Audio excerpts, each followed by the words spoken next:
Salam Alaikum. Hi, Oracle, Reiki, spiritual healer.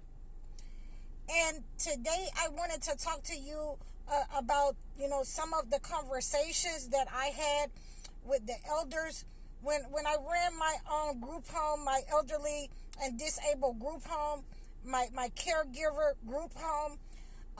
These are conversations that they had been telling me that was going on in the U.S. with sundown towns. But, we'll start this conversation off with what a conversation my father and I had.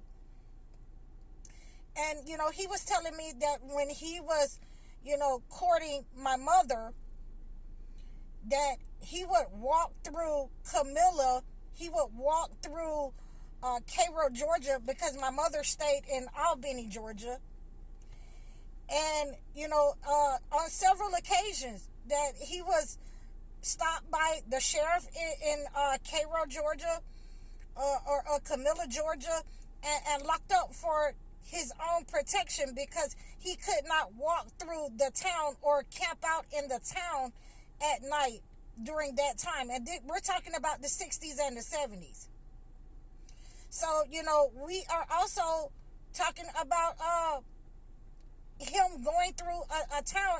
And I remember him distinctly telling me, I think it was Camilla, Georgia, that some, white guys hit him over the back with a 2x4 and knocked him out while he was walking through that town.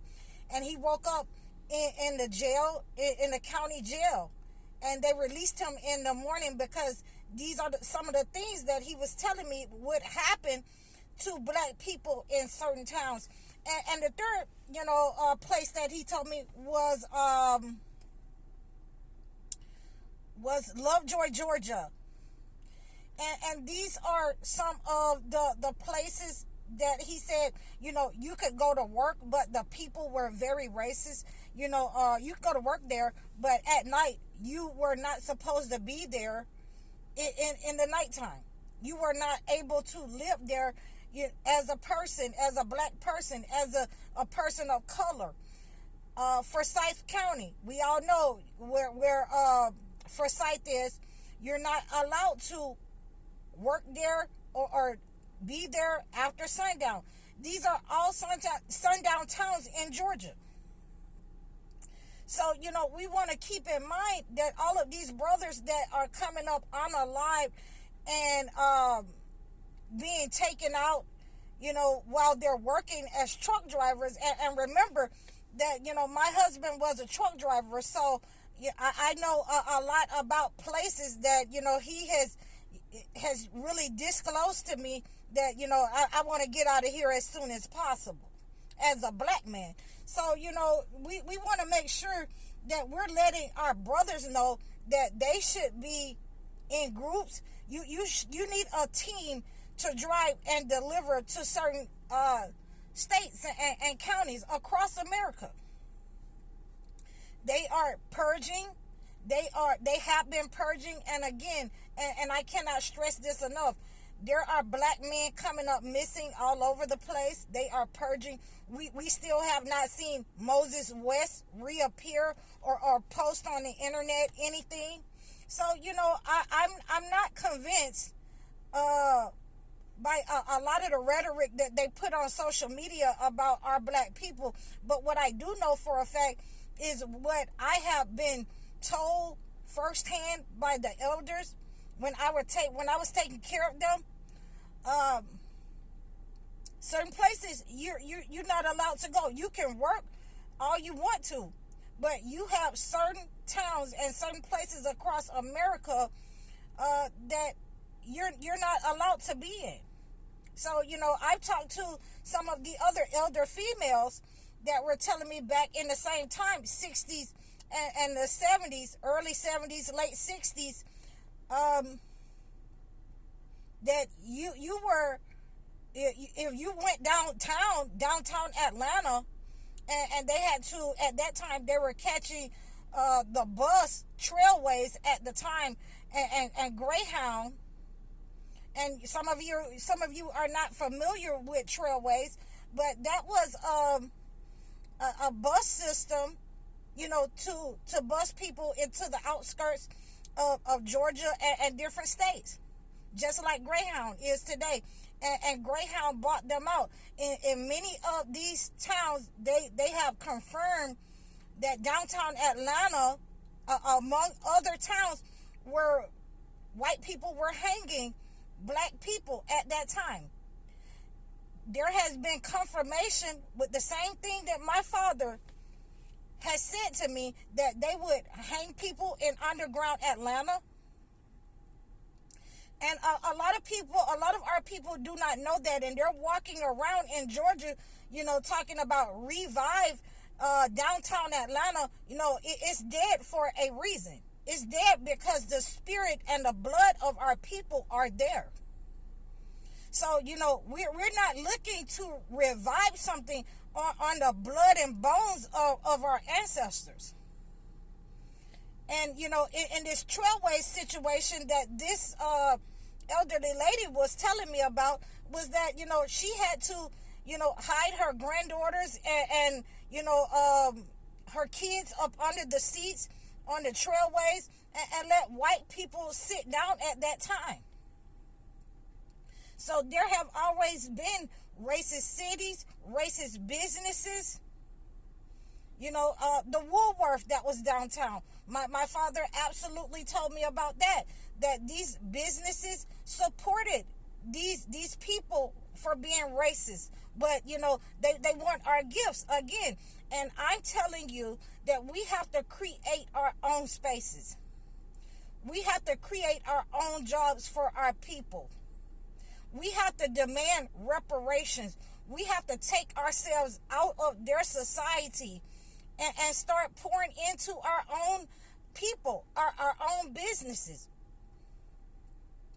And we have to make sure that we make that impact on their economy by withdrawing ourselves, withdrawing our gifts, withdrawing from them what we have been able to invest into their society. It is time for us to invest in ourselves so that this next generation that's coming up will not have to endure these sundown towns. If we stop servicing these sundown towns, if we stop servicing these businesses with our gifts, with our inventions, innovations, and start servicing and utilizing what God has given us for our own people and our own community, we will definitely stop these people in sundown towns when they don't have truck drivers to deliver to them, when they don't have builders, when they don't have farmers, when they will try to unalive us, but yet and still they need us to serve these towns and deliver to them. And like I say, my husband was a truck driver, and he basically told me that there are certain places that he did not want to be in at night, and he tried to get his deliveries in and get out of there as a black man. So I know that my father isn't telling any lies. I know that these people who have been working in these communities, servicing these communities, when they were young people who are now elderly that I was caring for, they are not telling lies. We have not been able to talk to our parents about their experiences with this culture, with this society, with these, colonizers. We have to continue to, break the barrier that the colonizers doesn't want to for us to talk. They don't want us to speak about their behavior. We have to break those barriers and talk to the elders, because the elders can give you their experience and let you know that, this is not something new. This is a pattern of the colonizers, in cycles. They have done this in cycles to unalive our people. They have set patterns up so that, we will always be set up on by their people, because, they want us, to be their slaves and work for them and give to them what God has given to us of our gifts, but they don't want to recognize us as human beings, individuals, as their equals. So there's nothing left for us to do except to, separate from these people and take our gifts, what God has given us, and service the people who will, use our gifts for the benefit of our own people. Not for the envious, not for the jealous. This journey is not for the faint-hearted. This journey is not for the faint of heart. We have to withdraw our gifts. We can no longer, let these people think that it's okay to unalive our people and still get service. We have to service our own people. We have to separate from these people in order for them to understand that the first thing, that we are not our parents. And the second thing, that we cannot live in fear. We cannot go to work and live in fear. And the third thing, that, God has always given us a way out. And he has already given us a way out in this particular situation. As we look to our black brothers and sisters, our indigenous people, to unify and come together and withdraw from this society that, still hasn't produced Moses West. That, they're saying that they, the brown kid that made the plaster oil, the oil from plastic, the gas, plastic gas, he has resurfaced. But, we cannot trust these people in any way, in any fashion. If we look in, our rear, if we look to our elders, when we talk to our elders, we will see why it is necessary for us to withdraw our gifts, in helping this society in any way, helping these people in any way, in their communities, delivering to them.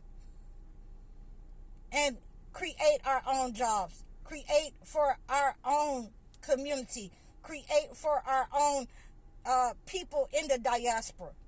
Trade with them, use our gifts for them, where it will be appreciated. I hope that this has reached you. I hope that this touches your heart. Please continue to pray against any negative energy sent to you by these people, any harm or any spells to harm you or your children. Please reach out to me in the description below. You can leave a comment. You can book a session. You can book a one-on-one consultation. I'm High Oracle, Reiki Spiritual Healer. Assalamu alaikum.